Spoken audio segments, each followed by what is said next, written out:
Welcome to Why Advice, a collection of timeless financial lessons. Retire on the pension with $88,000, July 21, 2022. Earlier this year, the Australian Bureau of Statistics released the stats on Australia's weekly earnings. Full-time adult average weekly ordinary time earnings amounted to $1,748.40. Times that by 52 and you get $90,918.80. It's an interesting number because recently a group called Super Consumers Australia put out some figures suggesting a single homeowner could potentially retire on the age pension plus a lump sum of $88,000 without their living conditions deteriorating.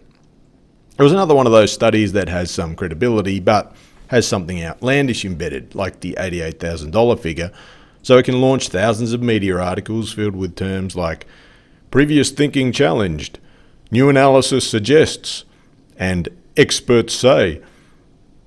The media seriously reported on the $88,000 figure at the same time they're doing regular stories about retirees struggling with the cost of living. Let's delve into some real-life issues around this. Before we do, as we manage investors' money, there are always accusations of financial advisors wanting people to save more because it keeps them in business. We'll say this: we don't deal with hypothetical people living hypothetical lives. Most "how much do you need to retire" studies amount to spreadsheet living. We deal with real people living real lives. We engage in detailed financial modelling, but our ongoing experience with real people is very informative. Can you retire on less? Absolutely. If you consume very little and are meticulous with spending, then yes, you can retire on much less. However, hardcore minimalism isn't for most people. There are certain expectations they have. These will be accompanied by reality. We all want to be serenaded by beautiful lullabies that tell us how easy it will be and how little we'll need, but living costs money. When these stories come out, they're often framed around the types of retirements we want or expect. Maybe the luxury retirement, the average retirement, or the budget retirement.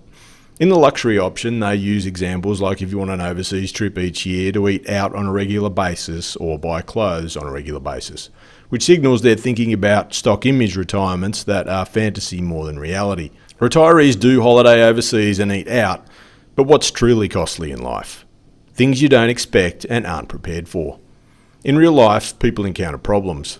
One of the best ways to deal with problems is having resources at your disposal. The homeowner furphy. Retirement stories always make the point that if you're a homeowner, you'll spend less and you'll need less savings. From a cash flow perspective, that's true.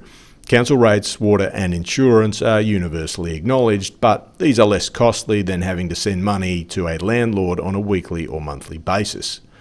Yet owning a home isn't a free ride. It still costs money. While you're not making scheduled payments, there will be unexpected hits. The oven, the heater, the hot water cylinder, the fence is falling down, or the letterbox is rusted out. Maybe the roots from your favourite tree have encroached on your pipes and your toilet isn't flushing. It's uncanny how often a retiree will come back to us after just withdrawing money to replace or fix something and say, yeah, something else just blew up. These are just the small and obvious things homeowners may encounter. Longevity is a good thing, but it also means your house may see 30 plus years of wear and tear during your retirement.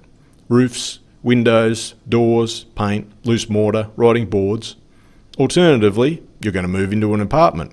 There are the annual strata fees, and depending on how well constructed or old the building is, the special strata assessment is always a possibility. Are these worst case scenarios? We've had non-clients come in for meetings. They may have expensive homes, but very little in the way of liquid assets and primarily rely on the pension. They're in the unnerving position of being unable to do the maintenance on their home and wondering what to do. Remember that average weekly earnings figure? It's not just materials. Tradespeople cost money and retirees often aren't physically able to do the work themselves. The options become quite limited. Reverse mortgage or sell. It's magical thinking that leaves people in bad positions. Boredom and restlessness. The job's gone or the business or farm is sold. What now? Some retirees can find themselves a little lost in retirement, and the easiest way to attempt to fill the void is with spending. It's not our job to tell anyone how to spend their money, but we will point out the impact of various decisions on financial projections.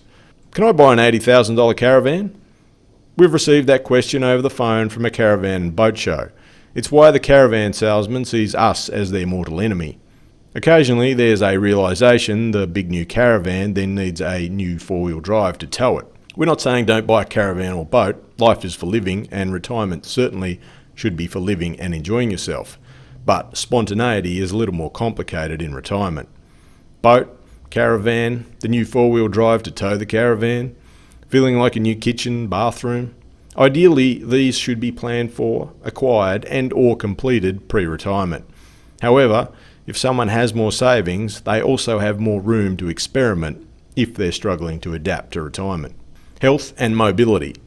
There could be various challenges here, but mobility issues could arise further into retirement and pose financial questions. If someone plans to stay in their existing home and it's not perfectly flat or has more than one story, there's the prospect for ramps, rails and residential lifts. Transport can be an issue if core strength and flexibility isn't what it was. Some retirees have commented it's now much easier to get in and out of an SUV that's higher up than a car lower to the ground. Women. For some time we've been reminded women have less super than men and how that's a bad thing because they have to rely on others. True. They do lag and they do need more. There's no end to the suggestions of our government and employers can help women on this front. Now we supposedly learn that a single person can retire on a pittance, which is at odds with calls to increase women's super balances. The latest stunt suggesting $88,000 will see someone through only undermines strategies to increase women's super balances.